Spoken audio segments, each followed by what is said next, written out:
When it comes to movie sequels, Aliens is the GOAT. What's up, everybody? So let's talk about Aliens from 1986, directed by James Cameron. And I stand by my previous statement. When it comes to movie sequels, this is the GOAT. I'll put it up against Terminator 2, The Dark Knight, and, as sacrilege as this might actually sound to people, The Godfather Part 2. I love Godfather Part 2. Do not get me wrong.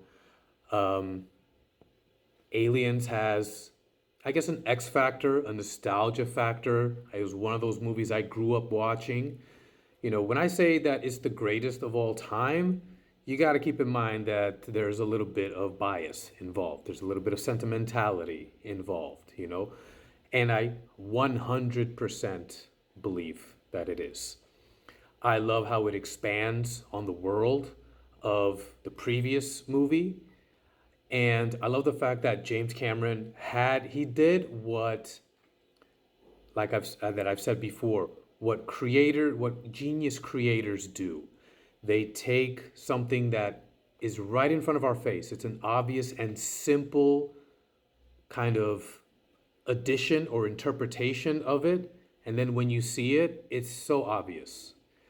In the previous Alien movie, it's like, okay, um, the guy, puts his head over an egg. He gets attacked by a face-hugging alien, and everything begins. And then, as it's said in the beginning of this one, the guy say Ellen Ripley recalls that he said, there were thousands of eggs there. So what's laying these eggs?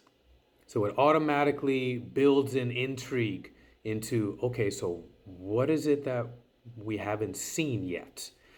And then also at the same time, the fact that it's multiple aliens this time. And the thing with the original Alien movie is that it's only one of them, obviously, and you don't see much of him, only when he attacks and kills somebody. And even then, you don't see all of him, not until the very, very end. But this time when you see them and they're everywhere, it looks like there's like hundreds, maybe even thousands of them, when in reality, if you see any of the behind the scenes footage, it was really only like 5 or 6 suits that were made. And then with just, brilliant camera work and lighting, it just looks like tons of them. And so, and they're fast, and they're deadly, and they're very, very smart.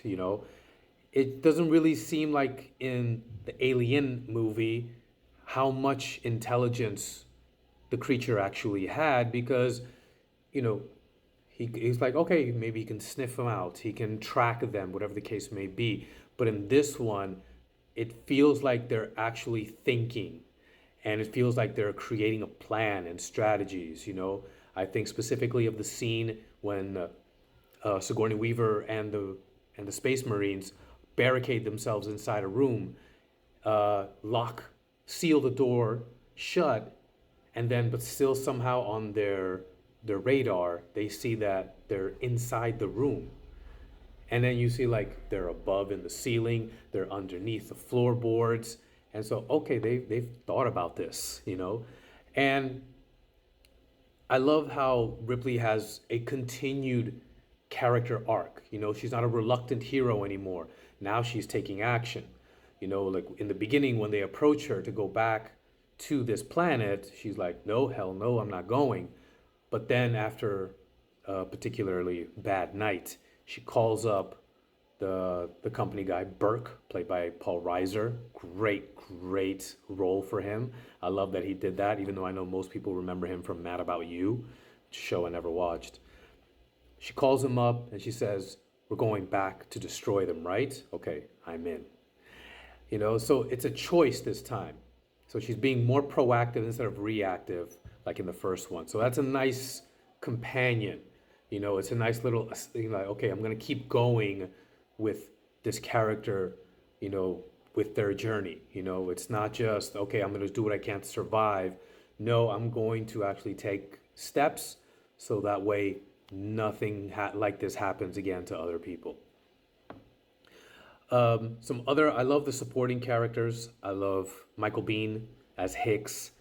I love Bill Paxton as Hudson. Bill Paxton, rest in peace. This is just one of his signature performances that when you think about him, even though he was an incredible actor and a really good director, I highly recommend you watch the movie Frailty. It's highly underrated.